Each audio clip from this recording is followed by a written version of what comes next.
7 de la tarde, 11 minutos. Vamos a seguir ahondando en este tema, que es como permanente este tema. Tenemos en el estudio a Axel Callis.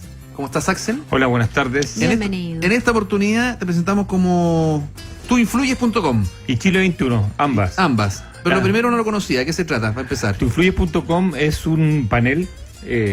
Las tendencias en Europa, de hecho en Inglaterra es muy conocido, han perdido absolutamente vigencia dado los costos, los mecanismos de seguridad de las personas, las encuestas cara a cara, y hoy en día en Chile la penetración del celular ya están sobre 20 millones, todo el mundo tiene un teléfono, y por lo tanto lo que hay son paneles conformados de personas que se adscriben libremente a contestar encuestas y tienen un registro de error que tiende a disminuir cada vez más, y yo diría que hoy en día están a la par con las encuestas cara a cara, teniendo un costo, yo diría que un 5% del valor de una encuesta cara a cara. Uh-huh. Nosotros siempre preocupados de las nuevas tendencias, así que te dejamos pasar el aviso gratis, ¿viste? Sí, o sea, pero es importante, por ejemplo, en la última elección francesa, en las elecciones, las encuestas ya no se hacen encuestas cara a cara, son todas a nivel de celular. Y lo que hay es se tiende a reemplazar un poco más el volumen. De hecho, la encuesta CEP se va a hacer a nivel de panel el próximo año. Y tuinfluyes.com es un emprendimiento que no es, acá en Chile existen ya 3 o 4 empresas. Sí. Y lo que estamos haciendo es ponernos a la... De hecho, la última elección la que estuvo más cerca fue panel. Claro, la que estuvo más cerca en la segunda vuelta fue un panel, y ya es una tendencia que viene en Estados Unidos tampoco, ya se hacen encuestas cara a cara, porque por lo menos acá en Chile está sobre la UEF el caso. Bien, pues... Así que yo invito a todo el mundo a registrarse en tuinfluyes.com. Vamos a revisar luego la página. Y también tenemos también en línea a Eugenio Guzmán, Consejo de Libertad y Desarrollo, además cientista político de la UDD. Ya en cualquier momento vamos a establecer contacto con él para ir conversando de esta última publicación de medios brasileños que dan cuenta de esta boleta entre Leo Piñeiro, Presidente de OAS. expresidente de OAS y OAS y Martel y Asociados. Y la novedad, decíamos más temprano, Axel, era que entraban a tallar acá en nombres expresidentes, como recaudadores, y eso es bien raro, ¿no? O sea, es como, yo diría que casi como ridículo que, o sea, a nivel del papel y de las declaraciones, todo aguanta hoy en día con las redes sociales, todo se expande con una facilidad súper rápida, y evidentemente lo primero es saber cuál es el contexto de las declaraciones de este señor Leo Piñeiro, si las hizo al principio, porque él lleva declarando en este cuento de la delegación compensada, me imagino que ustedes ya lo conversaron, ya declarando 4 o 5 años. Entonces es importante saber si estas declaraciones son las del principio, las del medio, las del final, porque... Entiendo que no son las del principio. De hecho, en las primeras declaraciones nunca nombró a Michelle Bachelet. Por lo menos en la prensa brasileña se indicaba así hoy día. Entonces, todo lo que tenga que ver con, haciendo así un análisis lo más frío posible, todo lo que tenga que ver con una fecha tardía, la teoría de la conspiración adquiere un poquito más de cuerpo. Por la oportunidad política. Por la oportunidad política. Entonces, yo diría que el primer dato para ser responsable, porque hasta el minuto estamos hablando de una declaración en un diario, una filtración, de un caso donde han habido miles de filtraciones. En el caso peruano estamos hablando de que se filtran ahí donde está Pedro Pablo Kuczynski, bueno, en Costa Rica, México. Esto es un caso bien conocido. Estamos hablando que la delación compensada comenzó el 2014, entonces hay que ver exactamente la fecha, el contexto y por qué asocia a Lula ahora y no lo asoció para este caso chileno al principio. Entonces yo creo que la fecha es lo primero. Ya, y tendría que ver a tu juicio, por ejemplo, ya que estamos hablando de oportunidad, cuándo ocurren las cosas, el hecho de que Bachelet recientemente haya dado a conocer este informe de derechos humanos de la ONU, dándole duro al gobierno de Bolsonaro. Por eso mismo, si fue una declaración, llamémosle tardía, o sea, reciente, la de Leo Piñera, ahí adquiere mayor, entre comillas... Piñeiro, para no confundirse.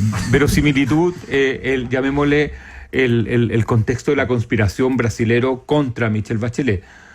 Por eso yo diría que lo que tenga que decir la Jimena Chong, la fiscal, es súper importante, saber si... ¿Puedo leer un poquitito lo que dice Folia también para poder ir haciendo como el contexto? Porque en el fondo lo que dice Folia es que en el año 2016 se le ofrece esta figura como de la delación compensada, o allá tiene otro nombre pero similar, y por eso se compromete en el fondo este señor y también el experto en marketing político José Eduardo Cavalcanti de Mendoza hizo una propuesta de delación compensada a la Procuraduría General de la República en Brasil a cambio de la rebaja de pena. Dice que 6 meses después de esa propuesta se concretó una serie de diligencias que incluían a fiscales de varios países, entre ellos el nuestro, además de Chile, fiscales de Colombia y Argentina. Sin embargo, en ese momento, este señor Mendoza, no sé si se dirá así, o Mendoza, no mencionó a la presidenta Bachelet. Dice que incluso luego viaja la fiscal Chong, que se reúne con Piñeiro, y se decía en ese entonces que iba a apuntar a vínculos con la campaña de Michelle Bachelet, pero que en ese momento Piñeiro decidió guardar silencio. No declaró, estamos hablando del 2016. Dice Folia que el 2017 Bachelet descartó los supuestos nexos con OAS, dice que lo descarta totalmente, que la fuente de financiamiento de su campaña fue absolutamente aprobada por el CERVEL. El 2018, y aquí es importante, se conoce la declaración realizada por Lula da Silva, casi un año antes, dice Folia. En ella reconoce, entre otras cosas, que la constructora financió su viaje a Chile el 2013 y asegura no tener conocimiento si la empresa financió campañas de políticos chilenos, pero sí reconoce que viene con plata de OAS a Chile. También dijo no conocer a Christian Barnett, que era el colaborador de Meo. Y que fue contratado en su momento por OAS, y dice que tampoco conoce a Martelli. Esto lo dice Lula da Silva. A ver, me quiero ir saltando porque después van haciendo una pormenorización. Dice, sin embargo, bueno, recordemos que Meo fue sobreseído porque no hubo querella del Servicio de Impuestos Internos. Y ahora, entonces, es primera vez que se conoce que este señor Piñeiro decide hablar. Esto lo dice el fiscal nacional Jorge Abbott, que asegura que la declaración de Piñeiro va a ser enviada ahora al Tribunal Supremo de dicho país para que ratifique este acuerdo de delación premiada o compensada. Para que la valide. Pero en el fondo esta es primera vez que él decide hablar, O sea, es tardío. o en su última declaración al menos, de lo que O sea, algo pasó entre serían medio, estos básicamente, nexos, para ir leyendo. Otro dato importante, Axel, te deseo al tiro la palabra, para que vayamos viendo bien cómo son estas cosas. Esto surge de una filtración de conversaciones o de informes entre fiscales del caso Lavallato. Fiscales que, recordemos, también estuvieron tratando de hundir a Lula, pagando las cenizas en la cárcel de Lula para que no dieran la entrevista en favor de su, entre comillas, sucesor. Ese es más o menos el contexto. Pero como decía Carla, esto corresponde a la etapa, a la cola de este proceso, o sea, bien reciente. O sea, la pregunta que hay que hacerse entonces, porque esto está, como dicen ustedes, en desarrollo, la pregunta que hay que hacerse es, ¿cuál es la razón que justo en este minuto, a 2 semanas de emitió el informe de la Comisión de Derechos Humanos con Brasil, se haya removido la información que haya salido y se haya transformado en algo pertinente, que se haya filtrado justo en un diario de Sao Paulo, que un diario que no es primera vez que ha editado o ha publicado muchas filtraciones, esta colita, esta cuña de señor. Por eso es importante que aparezca el expediente. Ahora, eso en el caso brasilero. Ahora el punto es que efectivamente, por lo que tengo entendido, hubo un contrato, Jimena Chong así lo ha establecido, hubo un contrato entre Martelli, que yo diría que Martelli está dentro de los tipos más investigados en Chile en los últimos 10 años. Entonces la pregunta es, ¿dónde está? Si hubo un contrato, si ese contrato se ejecutó y se terminó, por lo tanto se pagó, porque a Martelli, a partir del caso Soquimich, él está condenado, Martelli, o sea, lo condenaron en el 2017. Yo diría que no solamente lo miraron a él y lo dieron vuelta por todas partes, todas las cuentas corrientes relacionadas. Sí, porque uno va sacando conclusiones más que... Exactamente, entonces... Pero una de las cosas, Axel, claro, un mapa vale 100 millones de pesos, un mapa turístico, que fue lo que se supone hizo con OAS.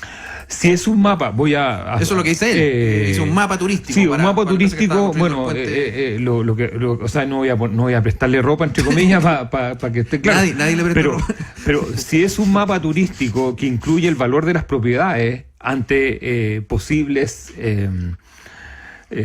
porque recordemos que AOA está involucrada dentro del puente del Chacao en un contrato que se realizó o comenzó en la época de Sebastián Piñera, o sea, es en el 2012. O sea, es plausible que hayan estado interesados en hacer cosas en Chiloé, independiente de lo plausible que puede hacer su interés también por financiar campañas. Y tiene que ver con o sea, si uno está haciendo una obra y quiere saber cuál es el flujo y cuáles van a ser los espacios, primero que puede eventualmente expropiar, porque irán a haber expropiaciones. La coartada es plausible. O sea, hay que ver el informe. Sí. O sea, si un informe del tipo Peñilillo, o sea, de una hojita, puede que no. Puede que no. Pero si un informe donde vienen precios de los predios, viene un potencial flujo y viene unas simulaciones de cuáles van a ser, evidentemente puede costar 100 millones. Y lo otro, nos vamos a quedar solamente con, esta declaración formal, puesto que no hay ninguna posibilidad de que Chong, por ejemplo, interrogue a Piñeiro. O sea, pero no solamente eso, sino que estamos hablando de Giulio Martelli, alias el tipo más investigado en los últimos años. Pero poner 100 millones de pesos, o sea, le tienen que haber entrado a la contabilidad de su empresa 100 millones de pesos, y contra eso tienen que haber facturas, porque nadie margina 100 millones de pesos tampoco entero. Bueno, o sea, pero es que todo eso se hizo en el fondo acá también cuando se entregaban estos informes truchos y todo. También había como una especie de plan de cómo justificar las platas. Por eso es en la, llamémosle, el capítulo chileno. Yo diría que todavía hay que ver y hay que observar la pertinencia del capítulo brasilero. Es decir, si le vino esta memoria súbita al señor Leo Piñeiro, hay que ver por qué lo publica 2 semanas después que ganó. Vamos a conocer la opinión de Eugenio Guzmán, a quien ya presentamos, para no redundar ahí. Eugenio, ¿cómo estás? No sé si has escuchado parte de la conversación. Sí, ¿cómo están? Saludos a todos ahí. Buenas tardes. Buenas tardes, Eugenio. ¿Cómo pondrás tú estas últimas publicaciones? Mira, yo creo que el tema es complicado, porque por un lado, Ricardo Lagos salió inmediatamente a contener y hizo una declaración hoy día, por lo que vi en la prensa, precisamente un poco como estrategia. A mí me parece está bien. O sea, si tú estás siendo acusado de algo, lo más importante es salir inmediatamente al paso. Lo que ha trazado un poco es qué pasa desde un punto de vista, o sea, desde lo que es, ¿no es cierto?, la figura de la expresidenta Bachelet. Ahora, todo este asunto es bastante delicado, bastante grave, porque si es cierto, o por una parte es una situación compleja, no solamente para Martelli. Martelli había sido investigado, ¿no es cierto?, con el caso Sokimich, y después, ¿no es cierto?, cuando va Chong a Brasil, Piñeiro guarda silencio porque precisamente estaba esperando que saliera el asunto de la delación compensada, y esto aparentemente salió hace poco, y se filtran todo este tipo de cosas, ¿no es cierto? Y hoy día estaría, ¿no es cierto?, a cambio de eso, a cambio de lo que solicitaba. Acuérdate que lo que solicitaba él era que no fuera juzgado, ya, o el juicio tuviera otras características. Finalmente salió y bueno, aparecen estas declaraciones que generan un hecho noticioso y hoy día están empujando un hecho político. Eugenio, sí. Eugenio y Alex, una pregunta que es independiente de la veracidad material de esto, porque llega un minuto en el cual la política llega un minuto en el cual la política, la gente ya como que si las cosas son verdad o no dependen mucho de lo que quiere creer. Sí, hoy, por ejemplo, gran parte de la derecha ya se quiere creer que Bachelet recibió la plata, y mucha gente del lado de Bachelet ya dijo que ponía las manos al fuego por ella. Y Kass le pidió la renuncia. Y Kass le pidió. Entonces, mi pregunta ahora es el hecho, emancipémonos de la verdad material de las cosas, de si es verdad lo que está diciendo el señor Piñeiro o es oportunista, y etcétera, etcétera. El daño está hecho ya, el haber echado a correr esta denuncia, que básicamente pone a Bachelet al mismo nivel de otros presidentes que algunos están en cana, o sea, no es una cuestión menor. El haber echado a correr, 2 preguntas. Primero, ¿qué tanto la daña a ella en su actual cargo? Y segundo, ¿qué tanto la daña para aquellos que, yo creo que es una idea peregrina, pero más de alguno todavía piensa en ella como una opción para volver a competir en una próxima presidencial? Bueno, esa es la pregunta, pues, Cristóbal. O sea, yo tengo la impresión de que finalmente si uno se pone a configurar, yo estuve leyendo con mi muy mal portugués, ¿no es cierto?, el documento, o sea, la noticia del diario de Folha de Sao Paulo, Exacto. Y fíjate bien, lo de Bachelet, Lago, etcétera, es un párrafo bastante corto, pero aparece el tema de Evo, ¿no es cierto?, el caso Costa Rica. Hay una serie de otros antecedentes que aporta Piñeiro y que muestran, ¿no es cierto?, las redes, ¿no es cierto?, que tenía Odebrecht y redes lamentables por lo demás. Ahora, independientemente si es, viendo a tu pregunta, tratando de tener un punto de vista, a ver, más allá de la verdad material, como tú mencionas, como tú señalas o escribes, yo creo que hay un daño, o sea, y de todas maneras, o sea, lo hay, o sea, ¿cómo le vamos a sacar a la gente de la cabeza el que aquí hubo una empresa que involucra, ¿no es cierto?, a una campaña electoral, y por una suma de dinero grande o chica o mediana o lo que fuera, pero finalmente de manera ilícita o ilegal, no sé cuál es la expresión, pero al menos en términos de la moralidad del hecho, yo creo que genera un daño, o sea, no me cabe duda, o sea, ¿cómo le vas a sacar a la gente? Bueno, va a ser difícil. La gente va a creer lo que quiere creer. ¿Sacaba con esto la posibilidad de que Bachelet sea la candidata? ¿Tú crees que eso igual ya estaba fuera del...? No, yo creo que está dentro de las personas en general, yo creo que está descartadísimo que Bachelet sea candidata. Ahora, yo concuerdo contigo en que los que quieran condenar a Bachelet van a tener otro argumento y los que la quieran defender también. O sea, esto ya, en general, estos temas, como tú dices, las verdades ya tienen bando. O sea, aquí no se van a mover. Sí, ahora, yo creo que el problema en todo caso que se plantea ¿es acaso, no sé, Martelli un llanero solitario en todo esto o había conocimiento del hecho? Y ahí entramos en otra dinámica, o sea, si es que el fiscal nacional va a ir a Brasil a recabar más antecedentes o la fiscal Chong va a retomar el caso, que en su oportunidad no tuvo ningún efecto, porque recuérdate que ella va y Piñeiro le dice no voy a decirle nada, voy a guardar silencio. Sí, porque además como no existe delación compensada, digamos, ofrecida desde Chile que le pueda beneficiar, ¿qué va a decir? Exactamente, precisamente. Por eso es más raro todavía que aparezca esta declaración más tan tardíamente, ¿no?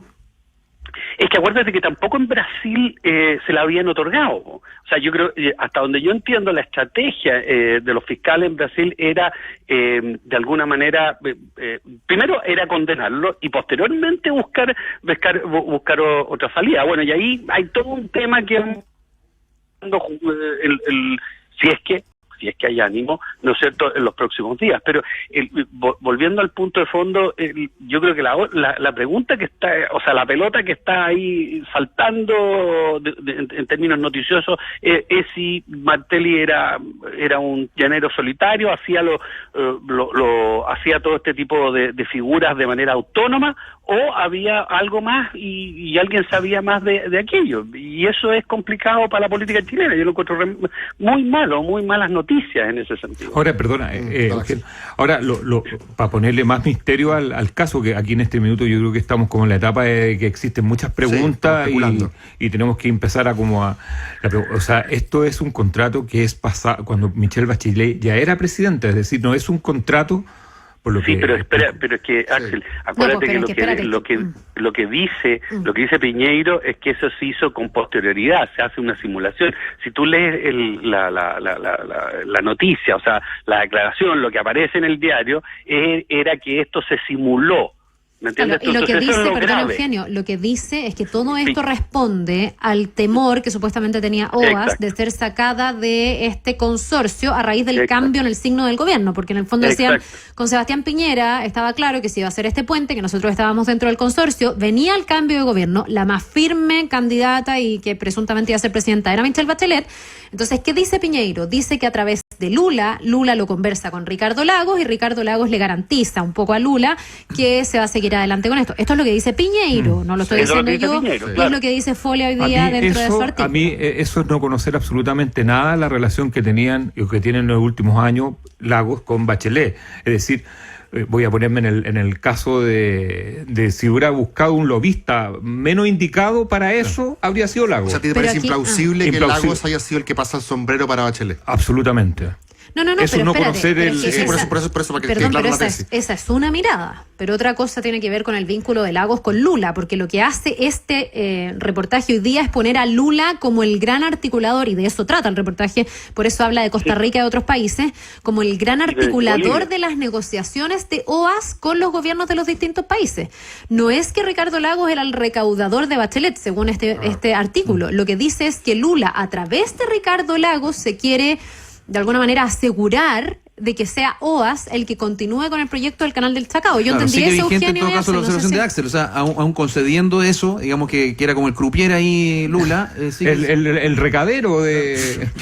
Perdón por la expresión, o sea, es un lobista, o sea, supuestamente lo que dice Folia de Sao Paulo es que OAS contrata, entre comillas, a Lagos para que le mantenga la obra. Eso a mí eso no, la verdad no me cuadra por también- ninguna parte. No, pero no, lo que dice es eso, otra porque cosa. decir eso También creo. es muy grave, pues, oye, Sí, no, yo Axel. creo que dice No, otra cosa. lo que dice Piñeiro ¿Qué dice? al respecto es que según él, Lula habría hablado, le habría planteado esto a ¿cómo se llama? A Lagos, y a partir de eso Lagos le habría dado la tranquilidad en ese sentido que estos proyectos seguían. Pero de allí no se sigue nada que el presidente Lagos esté comprometido de ninguna manera. No, O se sea, habla de Garantía de vínculos Lagos. entre Para nada. Lagos y Ahora, OAS. no parece eso no una de las se cosas que dice. comentaba al principio Eugenio, lo comentábamos también con Axel, es precisamente es que aparecen presidentes acá actuando de manera no blindada, desnudos, ante una operación de esta naturaleza, más encima de poca monta. ¿Eso no es raro?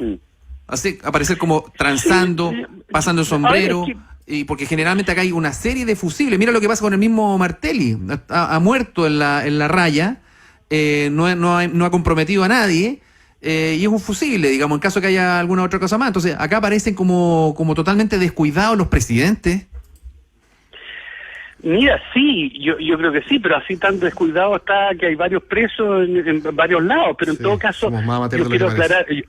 aclarar, como el caso de Perú, ¿no es cierto? Pero mira, yo creo que hay que aclarar una cosa, o sea, acá no hay una vinculación en el sentido que se diga que el presidente Lago estaba comprometido al respecto, sino que aparentemente lo que dice Piñeiro es que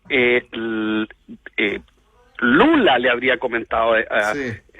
esto al respecto, y bueno, supuestamente el presidente Lago le habría dicho, no, mira, no hay de qué preocuparse, pero de allí a decir que el presidente Lago era recadero, era... Sí, ¿sabes qué? Ahí, Eugenio, lo que no queda claro es quién hace el nexo finalmente, supuestamente, entre OAS y la campaña de Michelle Bachelet. Porque Claro. eso pudo haber sido una conversación entre dos expresidentes en este caso, o presidentes, no sé exactamente en qué momento se da, ya eran expresidentes ambos, entiendo.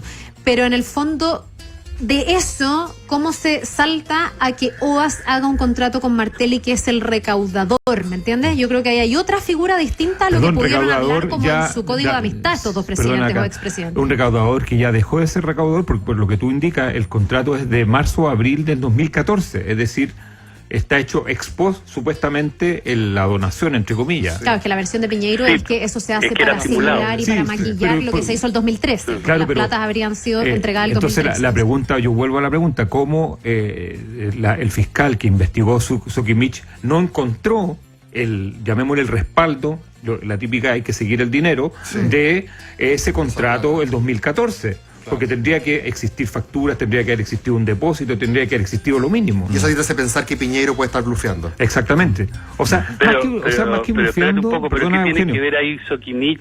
Si la investigación era sobre Sokimich, perfectamente era posible ver un contrato como este otro y decir, bueno, en realidad este otro contrato está saldado, hay un informe, cualquier No, pero cosa. O sea, justamente yo lo no que es- hicieron con Martelli es seguir todas las cuentas de él, de su familia pues, y de habría todas las sido. sociedades donde está involucrado 2013, 2014. Claro, que lo que te dice Eugenio es que en el fondo el objetivo de esa investigación sobre las platas de Martelli no tenía que ver con los nexos con empresas internacionales, constructoras que podrían haber pasado desapercibidas, porque lo que se buscaba en ese entonces era 100 millones el financiamiento local de la política. 100 millones por mapa. Lo que pasa Por es que yo no mapa, sé sí. cuánto Eso facturaba habría- o sea, Martelli. Sí, Pero yo mira, a insisto Marco porque- Enrique lo hicieron tira por sus vínculos por el tema del avión avión. también. Pues, Sí. o sea, y lo hicieron tira. O sea, Marco Enrique salió muy afectado de eso. Yo no sé en qué está esa investigación. Bueno, yo creo que subió está al avión. Sobreseído, Sí, fue. él se subió al avión y voló por todas Eugenio, partes. él quedó Porque una sobreseído. cosa, mira, quiero insistir en el punto, porque aquí dando vuelta como que tú dices, bueno, parece que había más incauto en Latinoamérica, pero una cosa es caer por las huellas digitales bien investigadas que se dejan que aparecer acá prácticamente como expuesto totalmente en cuerpo y alma. Ahora, en el caso Kuczynski, OAS no requirió de expresidentes o intermediarios, perdón la expresión, sino que ellos tenían un presupuesto de casi 9 millones de dólares destinado para esto en los últimos 10 años o 15 años. Entonces, es muy raro que aparezca esto tardíamente, no sé, a mí no me... Bueno, la otra cosa que no hemos conversado y que quedará para la reflexión también es el rol de los fiscales en todo estos cuentos. Yo estuve en Lima, estuve en Lima hace poco y yo había llegado súper esperanzado con la teoría de que estos super fiscales que votaban a diestra y siniestra a los poderosos, independiente del signo que fueran, y la percepción que me dio allá no era tan optimista, era como, mira, aquí... Y lo que he visto en Brasil tampoco en el último tiempo me permite... ¿Y acá ustedes lo ven muy distinto? Bueno... Disculpen que pregunte así tan... Es que en este caso no me quiero meter con la fiscal Jimena Chong, pero en general también la pregunta es que muchas veces los fiscales en este caso, como dicen en el fútbol, por tratar de ser figura... porque ni siquiera estoy hablando aquí de la posibilidad de que estén alineados políticamente con uno o con otro, que es un poco la sospecha que recaba hoy sobre Moro. También está eso ahí, o sea, hoy tú me dices la fiscalía lleva este caso y yo tampoco pongo las manos al fuego porque eso sea así. Y hay fiscalía, porque una cosa es lo que están haciendo los fiscales, por ejemplo, en el caso que estás describiendo tú en Perú, y otra cosa es lo que están haciendo los fiscales en Brasil, a quienes se le acusa precisamente de todo lo contrario, no figurar, pero hacer muchas cosas por debajo, insisto. De operar contra... Porque todo esto se conoce por The Intercept Brasil, Sí. ¿te acuerdas tú? Las dos cosas, y el de la operación anti-Lula. ¿Qué dices tú, Eugenio? No, o sea, a ver, yo creo que todas esas hipótesis son factibles. Lo único que ocurre es que con eso nos alejamos más de la posibilidad, de la probabilidad de que alguna claridad al respecto tengamos. Yo te digo, o sea, y lo cual es más grave para la política. O sea, pensando ahora en la política, es más grave que no haya ninguna respuesta. O sea, ¿cómo le decimos a la gente, bueno, qué ocurrió? Más allá de lo alineado que puedan estar unas personas un grupo u otro grupo. Sí, o sea, es gravísimo. Quisiera decir algo a título muy personal y me hago cargo de lo que uno lee de cómo se han sucedido las cosas. Finalmente yo creo que aquí hubo ajustes institucionales para proteger a la clase política en general. Si al final tú hablabas, Eugenio, de Marco Enrique Minami, eso queda sobreseído porque no hay querella del Servicio de Impuestos Internos, como tantos otros casos. El fiscal nacional Jorge Abbott, cuando asume diciendo que quiere cerrar rapidito estos casos y que esto ya no haga más olitas, después de haber comido en la casa del senador Girardi. La verdad es que uno empieza a ver que institucionalmente hay una especie, a mi juicio, de pacto de que esto en el fondo quede contenido y que no se desate con una investigación profunda. Y por eso también me pregunto de aquí a dónde vamos a llegar. Yo creo que solo puede haber un tema de golpe de credibilidad en la gente, de castigo o no electoral, pero más allá de eso me cuesta creer que haya, porque en ningún caso lo ha habido en realidad. Buen epítome de Carla Zunino para lo que va de este caso. Le queremos agradecer a Eugenio Guzmán, consejero de Libertad y Desarrollo, además cientista político de la UDD, y a Axel Callis, que han estado con nosotros de Chile 21 y de Tú Influye. Tengo abierta la página, que te quedó bonita, Axel. Sí. Tuinfluye.com. Gracias, Muchas gracias, Axel. Gracias. Seguimos. Chao. Muchas gracias.